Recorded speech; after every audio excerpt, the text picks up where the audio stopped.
Como escolher as melhores empresas para fazer venda de put de forma a ter alta rentabilidade e baixo risco? Bom, isso daqui que eu vou falar aqui agora nesse vídeo é uma coisa que poucas pessoas falam quando se trata dessa estratégia da venda de put e é um dos pontos mais importantes para que você trabalhe nessa estratégia com segurança acima de tudo. Então, antes de mais nada, já deixa seu joinha aí no vídeo, que é super importante para que esse conteúdo possa chegar para mais pessoas. E se você ainda não está inscrito no canal, clica aqui embaixo, se inscreve, clica no sininho para receber as notificações sempre que novos vídeos forem para o ar. Ah, e tem uma novidade aqui.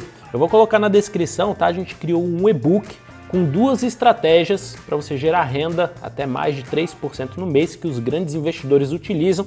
Então lá tem um e-book que eu fiz com todo o passo a passo, tá bem legal. É só clicar ali embaixo, se inscrever, que aí você recebe lá no seu e-mail esse e-book. Então vamos lá? Quando trabalhamos aí, tratamos de estratégias ou estratégia de venda de put, o próprio Warren Buffett nomeou essa estratégia como estratégia do tipo ganha-ganha. Por quê uma estratégia ganha-ganha? Porque você sempre está ganhando dinheiro com as opções. Só que o que acontece? No final do prazo, ou você vai ganhar dinheiro, ou você vai ganhar dinheiro mais uma ação. Então você tem aqui, ó, vamos supor que você tem uma carteirinha aqui de ações e dinheiro ali que está destinado a estar fazendo que seja novos aportes, estratégias com opções, etc. Então quando você faz uma venda de put, você faz o quê? Você recebe dinheiro em troca da obrigação de ter que comprar um ativo se o mercado cair muito. Então nesse caso pode ser que você tenha que fazer a aquisição da ação, transformar esse dinheiro em ação. E qual que é o grande ponto? Então dessa forma, o que a gente faz? A gente delega o risco para as ações. A gente tem que falar também, né, o que é risco. O risco é a probabilidade de ter uma perda permanente. Inclusive o Howard Marks ele fala que o risco é esse. Ninguém tem medo de volatilidade, as pessoas têm medo de ter uma perda permanente. Então essa é a definição de risco. E quando a gente vai para um risco de médio e de longo prazo, o que acontece? No médio e no longo prazo, obviamente, o risco acaba sendo muito menor do que no curto prazo. Mas quando se trata, vamos pegar um título de renda fixa ali, no longo prazo, o risco de um título de renda fixa é o governo dar um calote. Então você tem aquelas oscilações de curto prazo, para quem não sabe, aí, título de renda fixa cai, a gente já viu queda aí de poucos dias, de mais de 30% na cotação de um título público. Inclusive, já vi várias pessoas perderem dinheiro, né, com títulos de renda fixa. Mas enfim, quando se trata de uma ação, o risco de longo prazo, obviamente, aquela empresa vira falência. Então muita gente usa a venda de put tão somente para gerar taxa, fica buscando ali as melhores taxas do mercado e hora tem que fazer a aquisição de uma empresa bomba, pega aquele negócio ali que pouco tempo depois vai explodir na sua mão. Então a primeira coisa que você tem que olhar ao fazer uma venda de put é a análise da companhia. Você vê se a empresa tem boa performance, a empresa tem riscos e quando se trata de risco, é a empresa perder a sua capacidade para girar a sua operação ou alavancagem excessiva, todos esses pontos são fundamentais, tá? Então, no processo de uma análise de ação, a gente olha aqui, ó, performance, olhamos risco da companhia e olhamos preço. Não adianta nada eu comprar um negócio que está sobrevalorizado.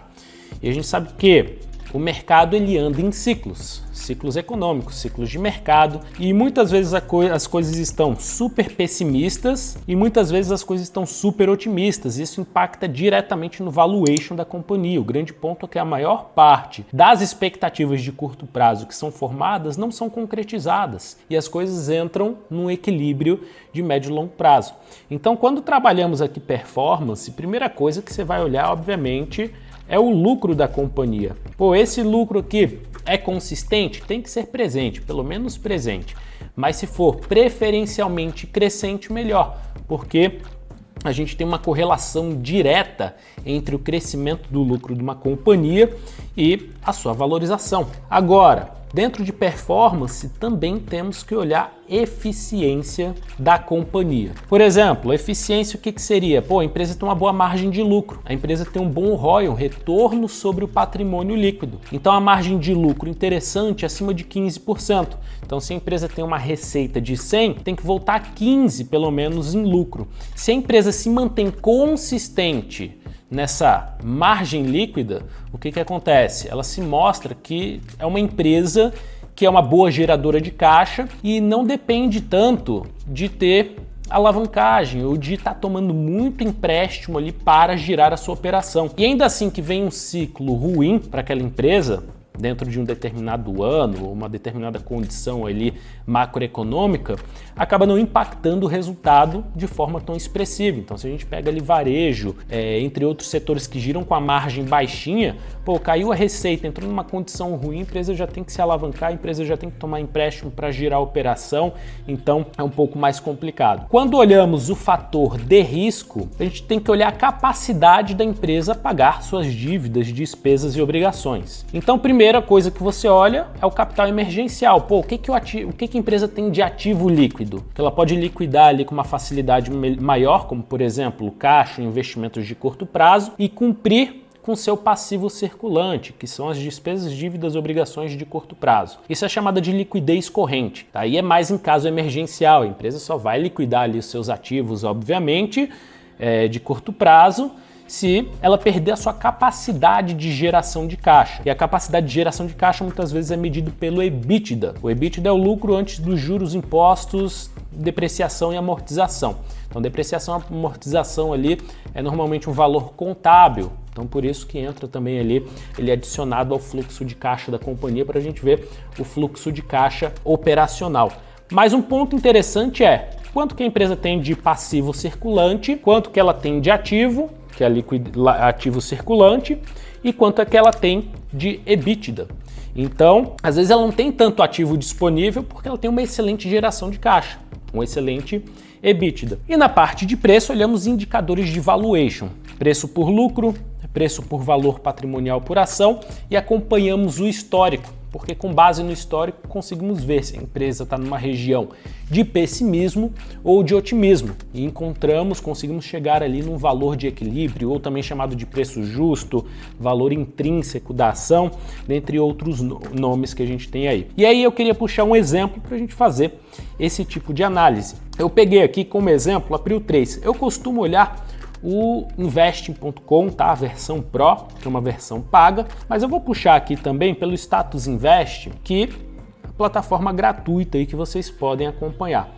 Então, primeira coisa, vamos pegar aqui, ó, Prio 3. Lembrando que aqui estamos fazendo análise quantitativa, né? Contra dados, não há argumentos. Obviamente que a gente tem que olhar depois uma parte mais qualitativa, ver a expectativa de crescimento do setor ao qual ela está inserida, market share, participação de mercado, se a empresa está ganhando market share ou não, se ela tem capacidade de expansão dentro do próprio segmento, dentro do próprio setor. Então, são coisas que são levadas em considerações. Eu peguei a Prio 3 aqui e vamos olhar o contábil dela. Bom, a gente tem aqui uma condição, ó, de desde 2015 lucro líquido crescente. Então, beleza. A empresa que tem demonstrado aí uma excelente performance. Quando vamos olhar aqui os indicadores de eficiência, olha aqui a margem líquida, 46%, com histórico aqui ó, de 24, 38, 23, 30. Então isso daqui já me dá uma visualização direta de que provavelmente uma empresa que é excelente geradora de caixa e que não precisa tomar tantas dívidas. E a gente vê justamente isso daqui, ó, na dívida líquida por EBITDA. Ele fala que em 1 ano e meio a empresa conseguiria pagar ali todas as suas dívidas, o que é uma alavancagem bem baixa, principalmente se tratando de uma empresa que precisa de muito capital intensivo ali no processo de exploração de petróleo. Então temos aqui uma dívida, uma alavancagem bem baixa. Ela tem 0,85 de dívida em cima do que ela tem de patrimônio líquido. Então, de fato, é um valor bem baixo. Quando a gente olha aqui o ROI, que é o retorno sobre o patrimônio líquido, ainda para medir a eficiência, vemos um ROI de 34,61. O que é isso? Retorno sobre patrimônio. Imagina que você tem um patrimônio de 100 mil reais e você está alocado em ativos que, sei lá, estão pagando 5% ao ano. Pô, é melhor você encerrar a sua operação, liquidar esses ativos e colocar numa renda fixa. Então, nesse caso aqui, a gente vê a empresa com excelente ROI ali na casa dos 34,61%, que é um valor excepcional também, tá? E uma margem líquida muito boa. Quando a gente olha aqui o processo de endividamento da companhia, também é uma empresa que trabalha com uma baixa alavancagem. Ah, Léo, mas você falou da liquidez corrente, que é o que ela tem de disponível ali de curto prazo, com capacidade de liquidação imediata em comparação às despesas, dívidas e obrigações de curto prazo também, até 1 ano.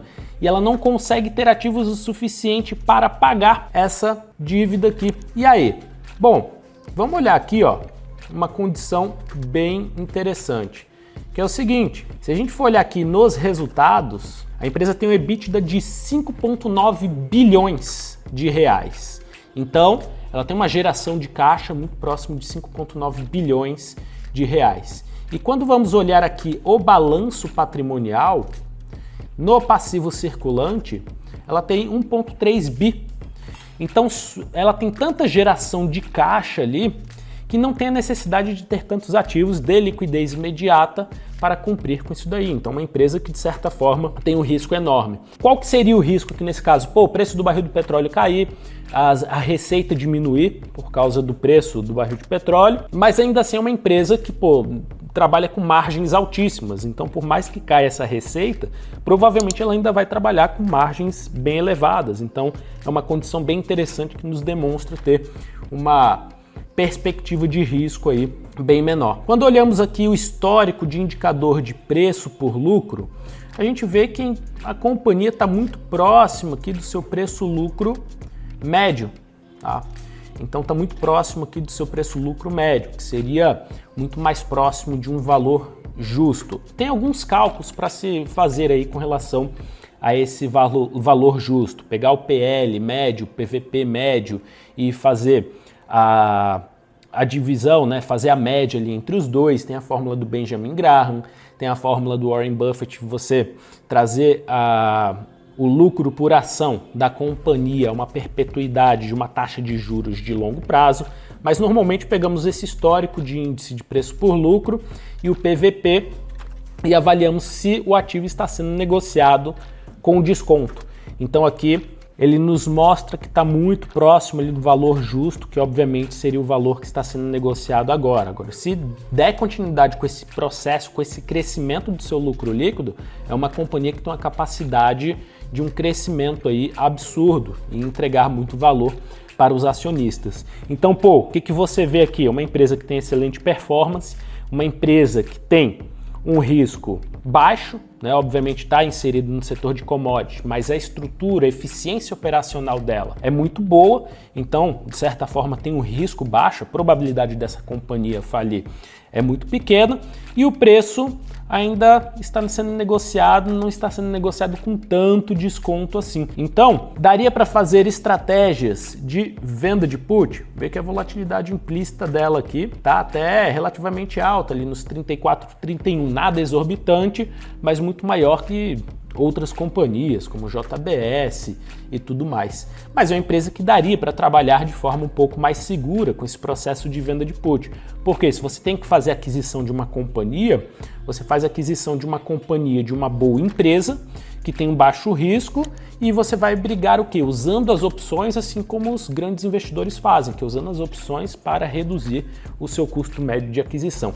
E dessa forma você consegue fazer geração de renda, utilizando as estratégias de renda com opções, de forma segura, porque agora você está fazendo uma seleção de um bom ativo, de uma boa empresa, e se preferencialmente estiver num bom preço, melhor ainda.